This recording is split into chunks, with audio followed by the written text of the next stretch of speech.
Would have been a clear blue day today, but not anymore.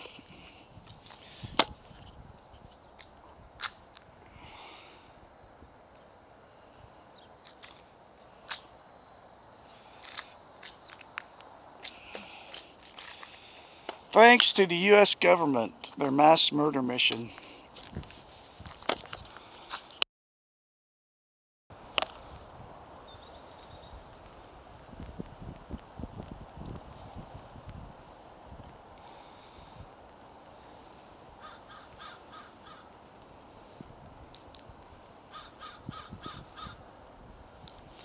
More video proof of the government and their lie. 2001, Dennis Kucinich, representative from Ohio,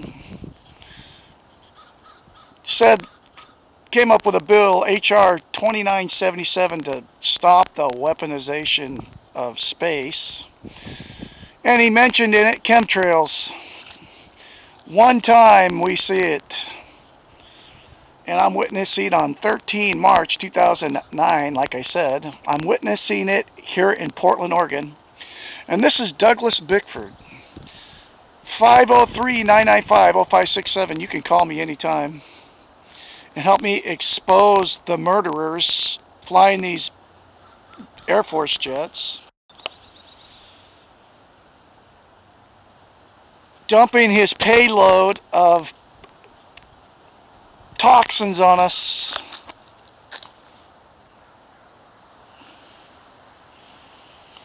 And here's the thing about this. The U.S. government is using your and my tax dollars to do it. So you pay taxes to have them poison you. Does that make any sense to you out there listening to me? And guess who knows? The Congress knows about this. The Senate knows about this. Governor of Oregon knows about this. Ron Wyden knows about this. Who is going to protect us from this U.S. government? You can't call the police because they think you're crazy. But I'm witnessing it with my own eyes right now. Anyway, I'll have more later for you from Douglas Bickford, Truth TV, D&D Broadcasting. Have a great spirit. I'm going to call a radio.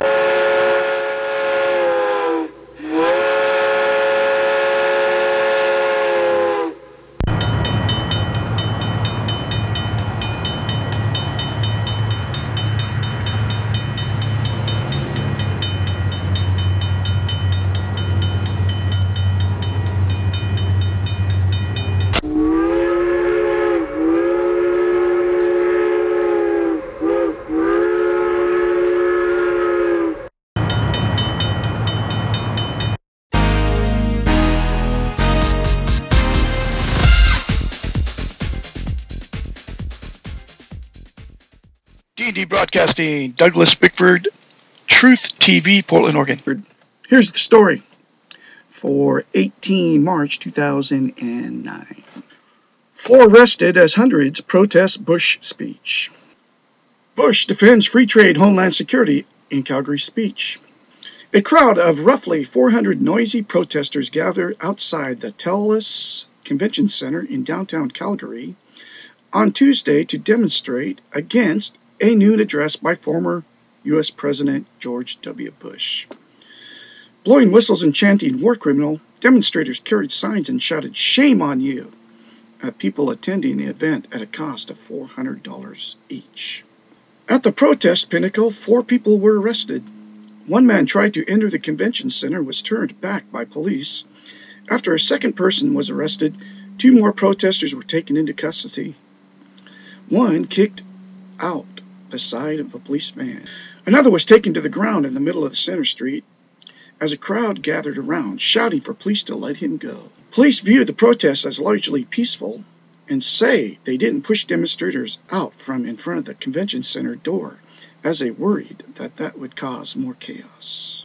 BBC News from Saturday, September 29th, 2001.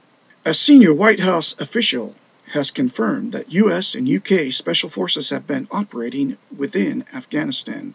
The commandos are carrying out and scouting reconnaissance missions, but not actively hunting for the prime suspect, Osama bin Laden, the unnamed official said. The BBC defense correspondent says the news sends a signal to the American people that military groundwork is in hand to respond to the 11 September attacks on the United States.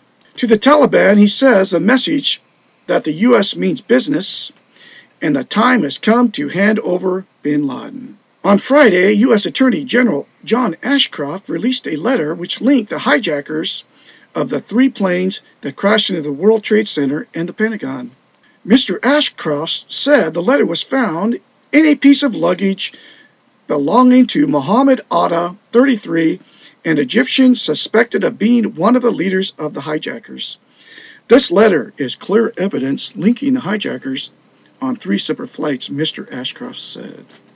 In other developments, the United Nations Security Council approves a resolution to make the funding of terrorist groups illegal and freeze their funds.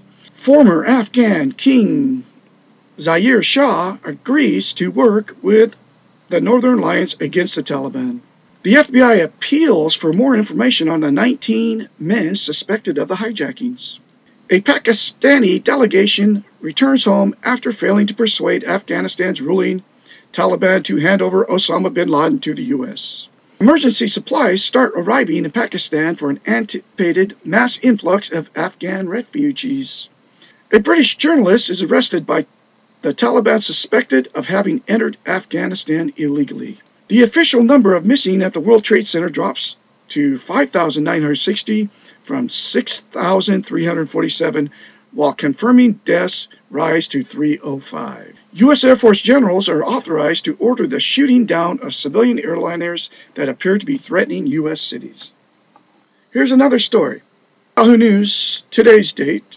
Bush promises not to attack Obama. In 2 standing ovations at his first speech since leaving office, former President George W. Bush said that if Obama wants to help, he can pick up the phone and call. Otherwise, Bush said, he deserves my silence. There's plenty of critics in the arena, Bush told a crowd in Calgary, Canada.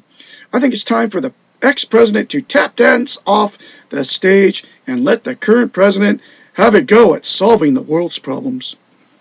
If he wants my help, and I agree with him, I'll give it. This stands in sharp contrast with former Vice President Dick Cheney, who has twice hammered Obama in media interviews. This story is more proof. The media is in on 9/11. The government of the United States is in on 9/11. The government of Canada is on 9/11. The media is in on 9/11. All of it. Yahoo News, AOL News, Fox, CNN, ABC. Everybody is in on the 9/11 lie, and including law enforcement, including the military. They are all guilty of the secret of 9/11. And it doesn't matter. The Congress is in on it. The Senate is in on it. They are all in on the 9/11 secret, the 9/11 lie. I'll have more for you later from D&D Broadcasting, Truth TV, Portland, Oregon. Have a great spirit-filled day. Later.